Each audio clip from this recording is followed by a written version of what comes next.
की नई शुरुआत होनी चाहिए। प्रथम तो यहाँ पर उपस्थित वर्तमान शिक्षकगण,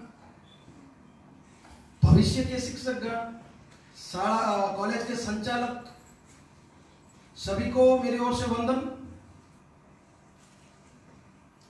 नरेंद्रनाथ विश्वनाथ दत्त, उनके विषय को लेकर आज बोलने का दिन है। वैसे तो भारत युवाओं का देश है, इसलिए हर रोज राष्ट्रीय युवा दिवस होना ही चाहिए। फिर भी आज के दिन हम विशेष तौर पर एकत्रित होकर स्वामी जी के विचारों को आगे बढ़ाते हैं। तो इस विषय को लेकर स्वामी जी तो अखुट सागर थे, मैं उसमें से एक बूंद का अंश आपके लिए लाया हूं। स्वामी जी तक पहुंचना और उनके विचारों तक पहुंचना हमारे लिए वो पॉसिबल ही नहीं है। फिर भी युवाओं की बात है, विद्यार्थी नहीं कहूंगा, शिक्षक ही हो आप सब, इसलिए आपका दायित्व समाज के लिए विशेष तौर पर बढ़ जाता है। रामकृष्ण परमहंस अगर नहीं होते तो हमें स्वामी विवेकानंद नहीं मिलते। तो समाज को विवेकानंद देने के लिए शिक्षक की भूमिका हम, इसलिए भविष्य के विवेकानंद आपके द्वारा ही निर्मित होंगे, तय आपको करना है। आवश्यक ये नहीं है कि विवेकानंद ही आपके द्वारा निर्मित हो, आप रामकृष्ण परमहंस भी बन सकते हो। आप तय करिए कि आपको क्या बनना है। आगे जो मित्र बोल के गए, भारत ये संस्कृति हमारी यहाँ वहां सब कुछ, मित्रों राष्ट्रवाद की जो बात है, बिना धर्म के राष्ट्रवाद संभव नहीं है। विश्व में कोई भी ऐसा देश नहीं है, आपने विश्व में कोई ऐसा देश देखा जो नास्तिकों का देश हो? नास्तिकों का एक भी देश नहीं। धर्म व्यक्ति को जोड़े रखता है, धर्म समाजों को जोड़े रखता है। इसीलिए जहां धर्म होगा वहीं राष्ट्र मजबूत होगा। और उसी परंपरा को, उसी वैदिक परंपरा को स्वामी विवेकानंद ने पूरे विश्व में फैलाया। यह परंपरा वैदिक काल से फैली हुई थी, लेकिन कुछ समय बीच का ऐसा आया जिसके कारण भारत की वैदिक संस्कृति, यह वैदिक परंपरा कहीं ना कहीं उसका जो विदेशी लोग थे, जो आज के जिन लोगों को हम कहते हैं कि फॉरेनर्स हैं, जो हमारे लिए आज आदर्श हैं, कुछ ना कुछ लेने के लिए भारत में आते रहे। जैसे पंड्या जी ने कहा कि अगर आपके पास सब कुछ था तो फिर आप भारत क्यों आए। सोचने का विषय है कि भारत के लोग बाहर नहीं गए, बाहर के लोग भारत क्यों आए। क्या था ऐसी भारत की वैदिक संस्कृति में जो हजारों वर्षों से उसी अवस्था में, देखिए कहीं कहीं कुछ ना कुछ दुर्बलताएं आई होगी संस्कृति में, हम मान सकते हैं। फिर भी विश्व विजेता सिकंदर, जिसको आप विश्व विजेता कह सकते हो, आज उसकी जाति का या उसके धर्म का एक व्यक्ति भी नहीं बचा है।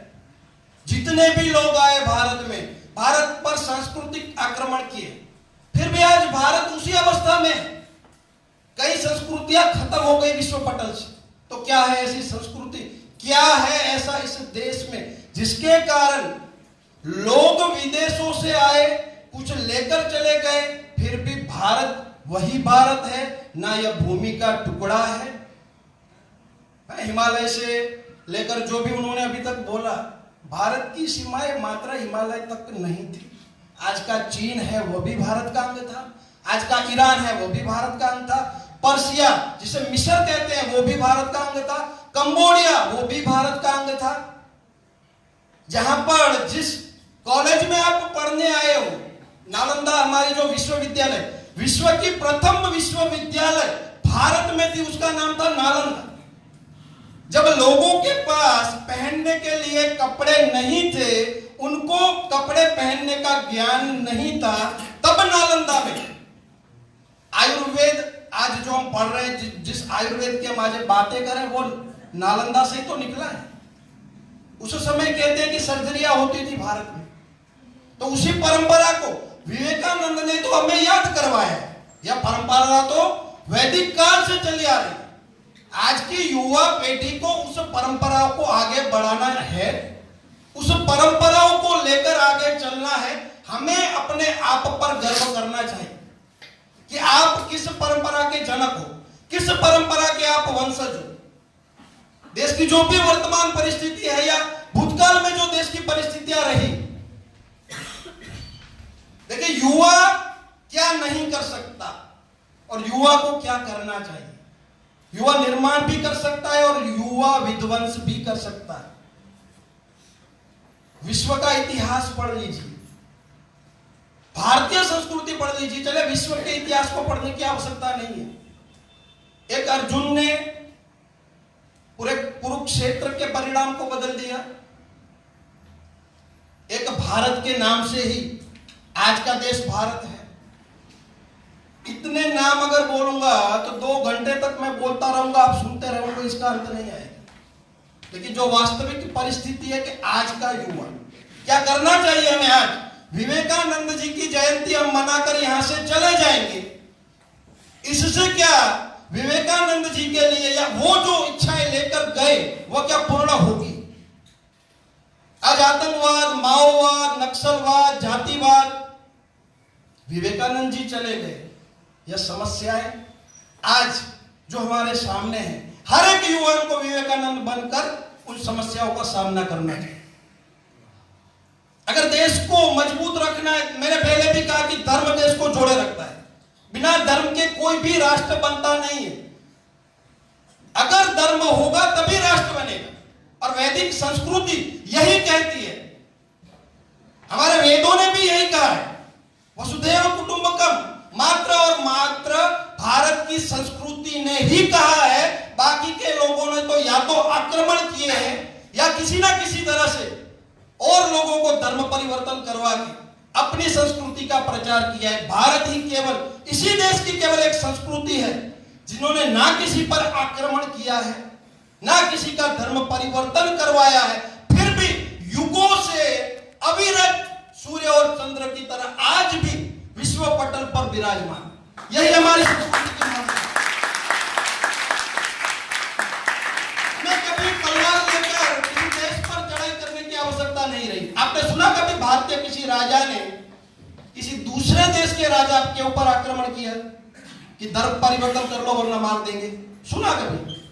आपने कभी सुना कि हमारे किसी संत ने किसी टापू पर जाकर आदिवासियों का धर्म परिवर्तन करवाने का प्रयास किया? कभी सुना? कहीं हमें मिशनरियां भेजनी पड़ी? हम तो शाश्वत हैं, सनातन हैं, प्रकाश है। आप इस हॉल को अंधकार से भर दो, प्रकाश की एक किरण इस अंधकार के अस्तित्व को खत्म कर देगी। वही प्रकाश सनातन है, उसी को आगे लेकर स्वामी जी ने अपने विचारों को रखा, वेदों के विचारों को रखा। स्वामी जी जिस विचारों पर चल रहे थे वो युगों से वह विचार भारत की आध्यात्मिक आस्था और आध्यात्मिक संस्कृति का प्रतीक है। विवेकानंद जी ने कुछ नया नहीं कहा, वेद आधारित उनके विचार थे, लेकिन कोई ऐसा व्यक्ति नहीं था जो इस विचारों को समाज तक पहुंचाए। विवेकानंद जी उसका माध्यम बने और वो आज हमारे लिए आदर्श है। कहने का अर्थ यही है कि विवेकानंद जी ने भी यही कहा था कि अपनी संस्कृति पर गर्व करो। अमेरिका में जाकर भाषण देने के बाद भी विवेकानंद जी ने सूट बूट को धारण नहीं किया था, इंग्लिश बोलना उन्हें भी आता था। आज के भारत को आप या आज के यूरोप को आप विकसित कहोगे या उस समय के भारत को आप विकसित कहोगे? आज अणु युद्ध होता है, हम कहेंगे कि अणु जो शस्त्र है वो यूरोप द्वारा निर्मित है। आपने महाभारत पढ़ा होगा, जैसे आपके सब हीरो के नाम तो आपको याद है, जैसे दमन का हीरो कौन है आपने जो बोला, आपको पता है हमने भी एक अणु युद्ध किया था, याद है आपको? कितनों को पता है कि हमने भी अणु युद्ध किया था? पता है? नहीं। भाई देखिए, विवेकानंद जी को हम समझ ही नहीं पाए हैं, तो इस दिन का महत्व हम कैसे समझेंगे? वो कोई बोल रहा है हल्दी घाटी में अणु युद्ध नहीं हुआ था। अणु युद्ध पता है आपको या मैं बोल दूं?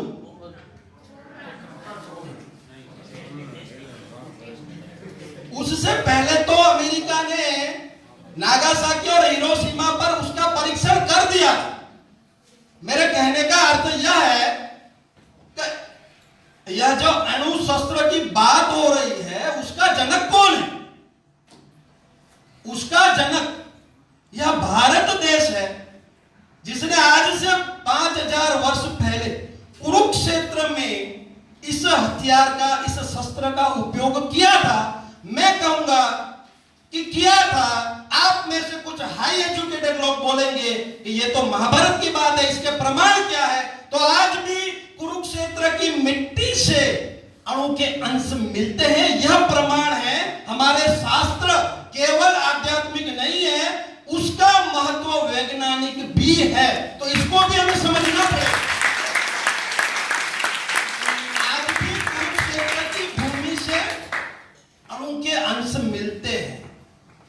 तो भाई आप कहोगे तो अणु तो अमेरिका ने ढूंढा था, वो शस्त्र तो अमेरिका का था, फिर 5000 साल पहले कुरुक्षेत्र में कहां से आया? तो विवेकानंद जी ने यही कहा था कि अपने इतिहास को जब तक आप लोग नहीं जानोगे, इसी तरह भेड़ बकरियों की तरह किसी और के पीछे चलते रहो। सलमान खान याद है, लेकिन अणु युद्ध किसने किया था वह याद नहीं। और एक एग्जांपल देता हूं आपको, इसको भी विज्ञान से जोड़ना। 10,000 वर्ष पहले भगवान श्री राम श्रीलंका से अयोध्या कैसे आए? कैसे आए?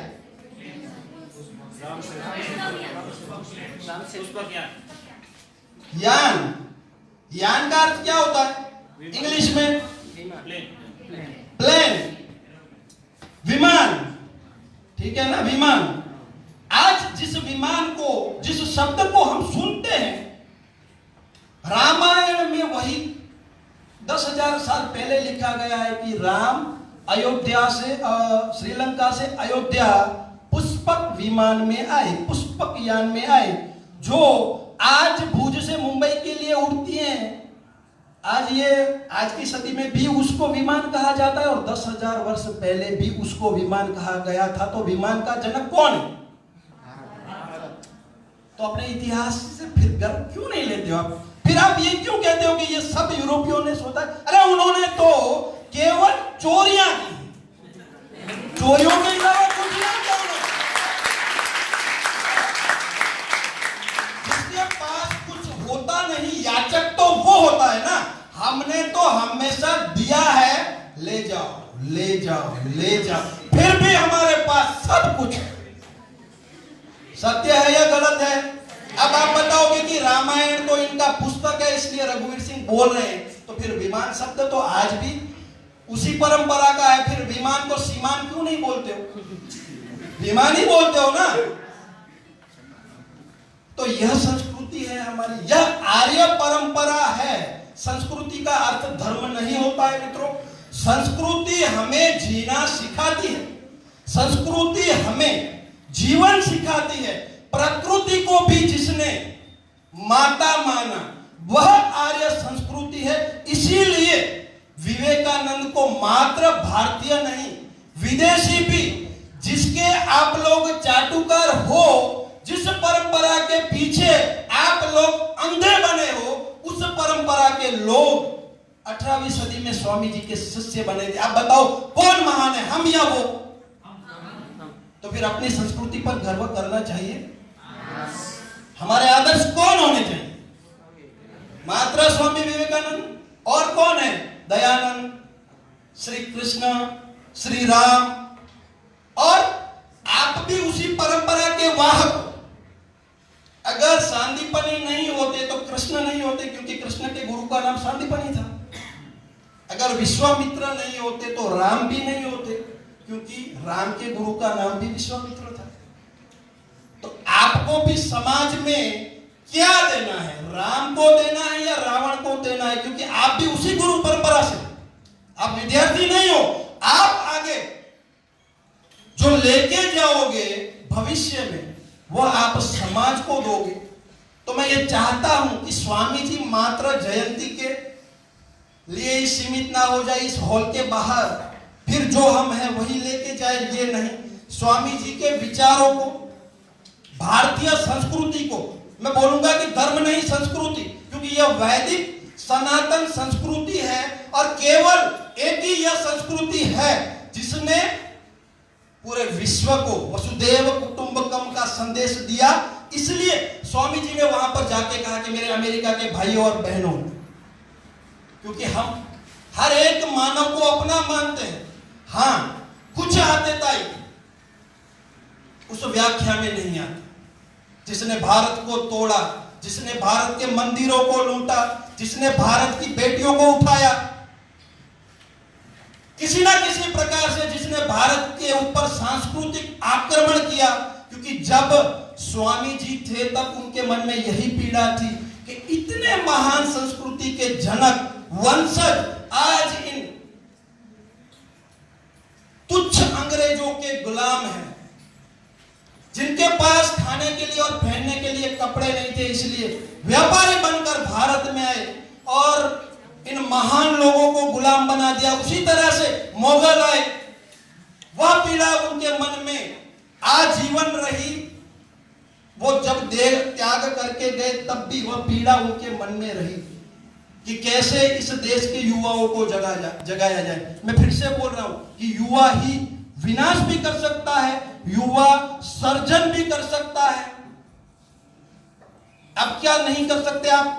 कॉलेज में हो, इसलिए कॉलेज का भी एक प्रसंग मुझे याद आता है। 1974 में गुजरात में नवनिर्माण क्रांति हुई थी। वह क्रांति क्यों हुई थी आपको पता है? 1973-74 में गुजरात में नवनिर्माण नाम की क्रांति हुई थी। क्रांति की क्या वजह थी? किस वजह से क्रांति हुई थी पता है आपको? अच्छा, आपको नहीं पता, कोई बात, मैं बताता हूं। आपकी तरह वो भी इंजीनियरिंग के स्टूडेंट थे, आप बीएड के हो। उस समय कैंटीन में वहां के वर्तमान सरकार ने कोई टैक्स लगाया होगा, तो खाने का जो रेट होता है, जो भाव होता है, मूल्य होता है, वो 20% बढ़ गया। युवाओं को लगा कि ये तो गलत हो रहा है। कॉलेज की कैंटीन से जो क्रांति उत्पन्न हुई, जो क्रांति प्रकट हुई, उसने उस समय की सरकार को बदल दिया था। भारत में वो सबसे बड़ी राजनीतिक क्रांति कही जाती है, वह भी गुजरात के युवाओं ने ही की थी। आपको यह भी याद रखना चाहिए। आज समाज में इतने सारे दुराचार हैं, समाज में रोज कहीं ना कहीं किसी बेटी से दुष्कर्म होता है, कहीं ना कहीं आतंकवादियों का हमला होता है, कहीं ना कहीं भ्रष्टाचार होता है, नैतिक पतन होता है। यह सब भी हमारे लिए एक बड़ी चुनौतियां हैं, जो विवेकानंद जी का स्वप्न था। अगर इन चुनौतियों से हम लड़कर आगे निकलते हैं तभी भारत विश्व गुरु था। अब जिसने उस विश्व गुरु के स्थान को हमने अगर घुमाया है तो उसको वापस प्रस्थापित करने के लिए इन बुराइयों से हमें लड़ना चाहिए। जातिवाद की बुराई से हमें लड़ना चाहिए, अलगतावाद की बुराई से हमें लड़ना चाहिए। आप इस हॉल में बैठे हो तो उसी कुर्सी की चिंता मत करिए। देश में होने वाली हर घटना आपको इफेक्ट करती है, वो आज नहीं तो कल करेगी। कश्मीरी पत्थरबाज आपको इफेक्ट करते हैं, क्योंकि उन पत्थरबाजों का लक्ष्य केवल कश्मीर नहीं है, भारत को सांस्कृतिक गुलाम बनाना। जो तैमूर लंग छोड़ गया था वही कार्य वो कश्मीरी युवा कर रहे हैं। आप बोल रहे हो कि कश्मीर यहां से 2000 किलोमीटर दूर है, तो भारत को टुकड़ा कहने वाले लोग, हमने भी समझ लिया कि भारत टुकड़ा है हिमालय से इस तरफ। एक समय था जब ईरान, इराक, इजिप्ट, मिस्र, कंबोडिया, इंडोनेशिया सब भारत के हिस्से हुआ करते थे। लेकिन इन्हीं विदेशी आक्रांताओं और इन्हीं चोरों के कारण हम टूटते टूटते आज सीमित हो चुके हैं। फिर से यह अलगतावादी लोग यह चाहते हैं कि कश्मीर के रूप में हम भारत का एक हिस्सा छीन ले। वह भी पत्थरबाज भी युवा है। मैंने कहा कि युवा सर्जन कर सकता है, युवा विनाश कर सकता है। उनके सामने लड़ने वाला सैनिक भी युवा, वह सरहद पर काम कर रहा है अपना। हमारी यह जिम्मेदारी कश्मीर की चिंता हम करें, सरहद पर पहरा देने वाला सैनिक अपना कर्तव्य कर रहा है। भारत के अंदर रहने वाले हर युवा को अपने समाज की चिंता कर कर एक सैनिक का रूप धारण करना पड़ेगा, तभी हम विवेकानंद जी को सच्ची श्रद्धांजलि दे सकेंगे। हमें चिंता के साथ चिंतन करना चाहिए हमारे समाज के लिए। हमने क्या दिया समाज को? आप शिक्षक बन जाते हो, आपकी अच्छी सैलरी बन जाती है, आपने घर बसा लिया, चलता रहा, 50-60 साल के बाद फिर से कुछ नया आया, आपकी दूसरी बेटी आई, इससे क्या होगा? समाज सुरक्षित हो जाएगा। विवेकानंद जी को पूरे विश्व में घूमने की कोई आवश्यकता नहीं थी। मैंने सुना है कि उन्होंने पैदल भारत भ्रमण किया। क्या जरूरत थी विवेकानंद जी को? दूसरे संतों की तरह वो भी बैठ जाते। नरेंद्र नाथ को कोई आवश्यकता नहीं थी कि बंगाल से गुजरात तक वो आए।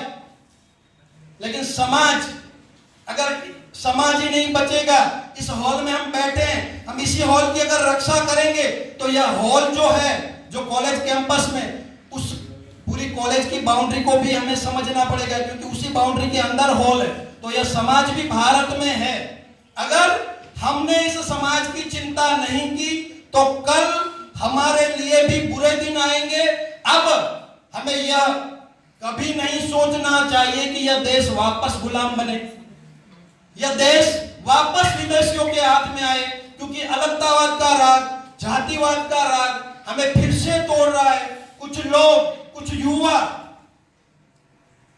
नेता बनने की लाए में, नेता बनने के लिए कहीं ना कहीं जो अलगतावाद का राग आलाप रहे हैं, उनके सामने हम सबको विवेकानंद बनकर भारत को जोड़ना चाहिए और विवेकानंद के स्वप्न को साकार करना चाहिए। फिर से एक बार आप सब शिक्षकों से, वर्तमान भविष्य के सभी शिक्षकों से मेरा यहां पर नम्र निवेदन है कि आप में से ही, आपके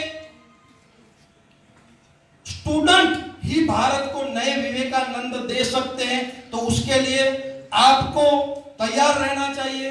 उस श्रेणी की आपकी विचारधारा भी हो रामकृष्ण परमहंस के श्रेणी की, जिससे कोई ना कोई विद्यार्थी विवेकानंद बने। क्योंकि शिक्षक, हमारी संस्कृति ने शिक्षक को भी माता कहा है कि शिक्षक भी माता का स्वरूप होता है। जो आप यहां से दोगे वही वो बाहर लेके जाएगा। तो यहीं से आज के दिन ही हमें यह संकल्प लेना चाहिए कि हम इस संस्कृति का रक्षण करेंगे। संस्कृति यानी धर्म नहीं। वास्तविकता क्या है? फिर से कोई मुझे कहेगा कि ये तो धार्मिकता के ऊपर बोल रहा है। याद रखिए, भारतीय संस्कृति ने ही वसुदेव कुटुंबकम की बात की है। अगर यह संस्कृति नहीं बचेगी तो वसुदेव कुटुंबकम कहने वाला भी कोई नहीं बचेगा। बाकी जो बचेंगे वह कौन बचेंगे? किसी टापू पर जाके धर्म परिवर्तन करवाएंगे, या कोई तलवार या AK-47 लेकर आएगा और कहेगा ये देश मेरा है। हम ही केवल कह सकते हैं कि सभी मनुष्य हमारे भाई हैं, सभी मनुष्य हमारी बहनें हैं, मानव मात्र से हम प्रेम करते हैं, यह भारतीय संस्कृति ही कह सकती है। तो इसी संस्कृति को उजागर करने, इसी वेदांत और वैदिक पद्धति को आगे बढ़ाते हुए अब सबका यह कर्तव्य बनता है इस समाज में और विवेकानंद प्रकट हो। क्योंकि उस समय की परिस्थितियों से ज्यादा इस समय की परिस्थितियां खराब है। आधुनिकता की आड़ में जो व्यभिचार हो रहा है, नैतिक पतन हो रहा है, आध्यात्मिक पतन हो रहा है, इन सब पतनों को रोकने के लिए अगर इस देश का शिक्षक रामकृष्ण परमहंस बन जाए तो इस संस्कृति को तोड़ने से कोई नहीं रोक। आज के दिन यही कहूंगा। अब ये बोर हो रहे होंगे कि बहुत हुआ आज। कहने का अर्थ यही है कि संस्कृति का जतन ही हमें बचा सकता है, संस्कृति का रक्षण ही हमें बचा सकता है। राष्ट्रवाद तभी संभव है जब धर्मवाद संभव है। धर्मवाद तभी बचेगा जब इस देश का सनातन बचेगा। सनातन ही सभी धर्मों की जननी है। इसीलिए आज भी धोलावीरा में हड़प्पा संस्कृति के अवशेष निकलते हैं। आज भी मोहनजोदड़ो बोल रहा है कि हम सनातन के वाहक हैं। आज भी सिंधु संस्कृति बोल रही है कि हम राम और कृष्ण के वंशज हैं। तो इसी तरह से, क्योंकि यह धर्म मात्र धर्म नहीं है, यह विज्ञान भी है। इसीलिए राम पैदल नहीं आए थे समुद्र से, वो पुष्पक विमान से अयोध्या में आए थे। इसीलिए कुरुक्षेत्र का जो युद्ध हुआ था वो आज के युद्ध से भी भयंकर था। जो आज लोगों के पास, आज देशों के पास शस्त्र नहीं है, उससे भी आधुनिक शस्त्र थे। स्वामी विवेकानंद, दयानंद, न जाने कितने कितने महान लोगों ने इस संस्कृति के जतन और रक्षण के लिए अपना त्याग और बलिदान दिया है। इसीलिए विश्व में सब मिट गया।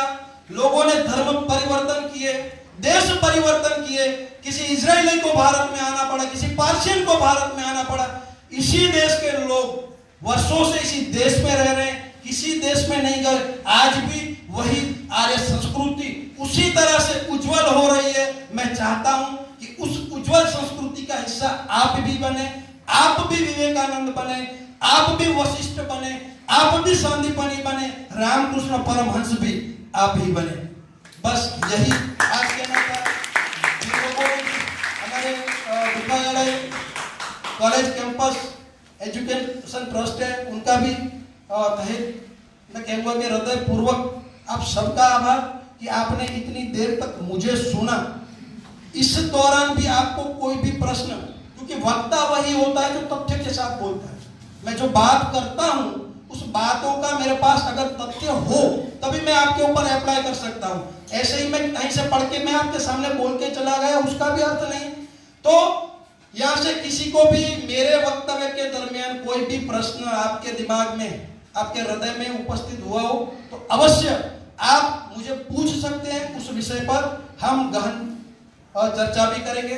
तो यही आज के राष्ट्रीय युवा दिवस की आप सबको ढेर सारी शुभकामनाएं।